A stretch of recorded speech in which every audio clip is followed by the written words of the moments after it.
بسم الله الرحمن الرحيم إن الدين عند الله الإسلام. Es decir, los hadices del profeta Muhammad sallallahu alaihi wasallam eran conocidos por los sahabas. Algunos sahabas conocían algunos hadices, otros sahabas conocían otros hadices. La segunda generación, los tabi'ín, tomaron a los sahabas como sus maestros. Entonces pasaban un tiempo con un sahaba, escuchaban los hadices que tenían para relatar, y después iban con otro sahaba y escuchaban los hadices que ellos tenían para relatar, y así empezaron las primeras compilaciones. Los tabi'ín, es decir, la generación que vino después, y después de esa generación vino lo que se llama la generación de la compilación, es decir, estos sabios que han sido nombrados como el Bukhari, como Muslim, como Abu Dawud, como Tirmidhi, como An-Nasai, corresponden a un tiempo corto, un periodo corto de tiempo en el cual ellos se dedicaban a visitar a todas estas personas que habían tenido acceso a la sunna y compilar acorde a este estudio que dijimos, que se llama Mustalah al-Hadith, si este hadith tenía las condiciones necesarias para ser considerado un hadith auténtico, y por lo tanto lo ponían en su libro. Los libros de compilación son con respecto a la autenticidad de dos maneras, y con respecto a la compilación en sí o el orden de dos maneras. Con respecto a la autenticidad del hadith, existen los libros que se llaman Sahih, como Sahih al-Bukhari, Sahih Muslim, es decir, compilación de hadices auténticos de Bukhari, compilación de hadices auténticos de Muslim. Y otros libros que se llaman Sunan, es decir, compilaciones de Sunna, que sus autores no establecen que todo lo mencionado en ese libro tenga el nivel de auténtico. Es decir, puede ser auténtico y puede que no. Entonces queda al criterio de aquellos sabios que hacen el estudio de la autentificación del hadith de verificar que ese hadith sea auténtico o no. De este estilo está Sunan Abu Dawud, el libro de Sunna de Abu Dawud, de Tirmidhi, de Ibn Majah y otros tantos. Entonces, respecto a Sahih al-Bukhari y Sahih Muslim, nosotros sabemos que todos los hadices que encontremos en esos dos libros son completamente auténticos y no necesitamos la verificación de nadie. Si encontramos un hadith dentro de esos dos libros, sabemos que es auténtico. ¿Qué pasa si encontramos un hadith en Tirmidhi, en Abu Dawud, en Ad-Daraqutni, en Ahmad ibn Hanbal, el Musnad de Ahmad ibn Hanbal? Estos libros, sus autores, no pusieron como condición de que todo lo que se mencionara era auténtico.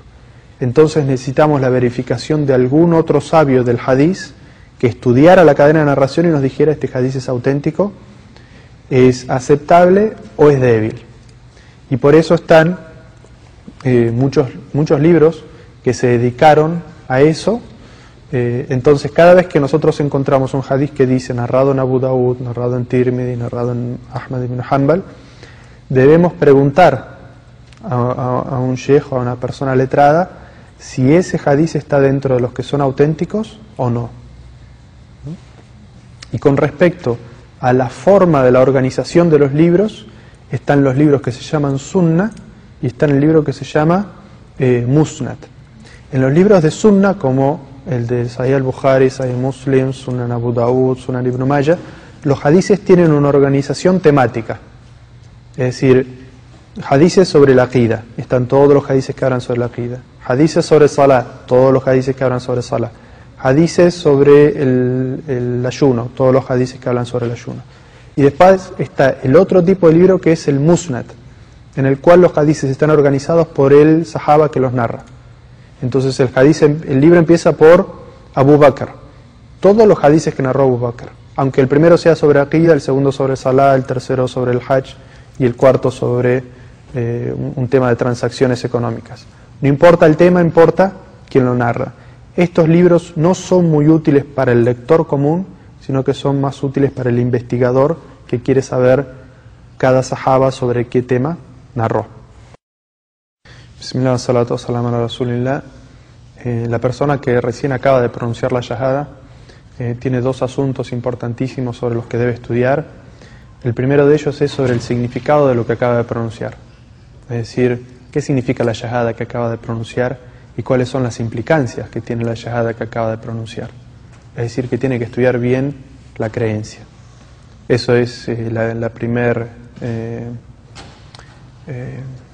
lo más importante que tiene que estudiar el musulmán nuevo. Y segundo, el acto principal de adoración, que es la relación con Allah Azza wa Jal, que es el salah. Es lo más importante. Incluso en los libros de jurisprudencia islámica se menciona que es permisible retrasar la realización de la oración en el caso de que una persona entre al Islam el tiempo que se tarde para enseñarle a orar. Eso se mencionaba en los libros, en los primeros escritos sobre el fiqh. Entonces, eso nos da cuenta de la importancia.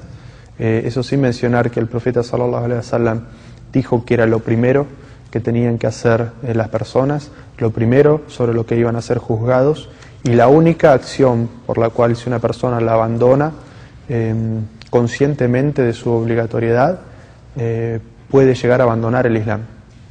Es decir, puede devenir incrédulo por el hecho de negar la obligatoriedad del salah y dejar su salah. Entonces, por la importancia que tiene la oración, es lo primero que debería estudiar el musulmán nuevo con respecto a lo que son los actos de adoración. Entonces dijimos la aqida primero, la doctrina, y segundo el salah. No es obligación elegir una escuela y seguir una escuela de jurisprudencia. Nosotros como musulmanes estamos obligados a seguir el Corán y la Sunna. Es lo que se nos llama en el Sagrado Corán. Como en la ley en la que dice de que si Allah ha establecido un juicio, no corresponde a un creyente o una creyente buscar otro juicio que el establecido en el Sagrado Corán. Y la ley con respecto a la Sunna, en la que dice que aquellos que difieran del profeta Muhammad sallallahu alaihi wasallam o no sigan su Sunna, se están exponiendo a un castigo terrible. Entonces estas dos aleyas nos establecen que lo que uno debe hacer es seguir el Corán y la Sunna del profeta Muhammad sallallahu alaihi wasallam. Ahora bien, sobre todo el musulmán nuevo y el común de los musulmanes no están capacitados para decir yo voy a aprender el Corán y la Sunna y después obrar, o decir yo solamente voy a obrar lo que encuentre en el Corán y en la Sunna, sino que necesita un mentor, necesita un sheikh, una persona a quien seguir, y entonces inconscientemente o de manera involuntaria el musulmán nuevo adquiere el madhab o la tendencia que tiene la persona que le está enseñando. La precaución que tiene que tomar el musulmán nuevo es siempre pedir una prueba. Es decir, esto que me está enseñando, ¿dónde está en el Corán y dónde está en la Sunna? Entonces nosotros nos aseguramos que lo que estamos siguiendo es realmente el Corán y es la Sunna. Y uno no debe preocuparse si la base de la jurisprudencia que está siguiendo el imam es Hanafi o Shafi o Maliki o Hanbali. Lo importante es saber que uno está basado en pruebas del Corán y de la Sunna para hacer lo que hace. Bismillah wa salatu wa salam a Rasulillah. Es cierto que existe la diferencia de opinión. La diferencia de opinión existió en vida del profeta sallallahu alaihi wasallam y durante la época de los sahabas. Existe una diferencia de opinión por la cual ambos pueden obrar, aunque obren de manera distinta, y ambas opciones son correctas. Un ejemplo de eso lo encontramos en la época del profeta Muhammad sallallahu alaihi wasallam, cuando él volvía de una batalla, que era la batalla del Foso, y los musulmanes habían sufrido en ese momento la traición de sus aliados hasta ese momento, que era el pueblo de Bani Qurayza, un pueblo de judíos que vivía en las afueras de Medina, con el cual los musulmanes tenían un pacto de no agresión y de protección mutua.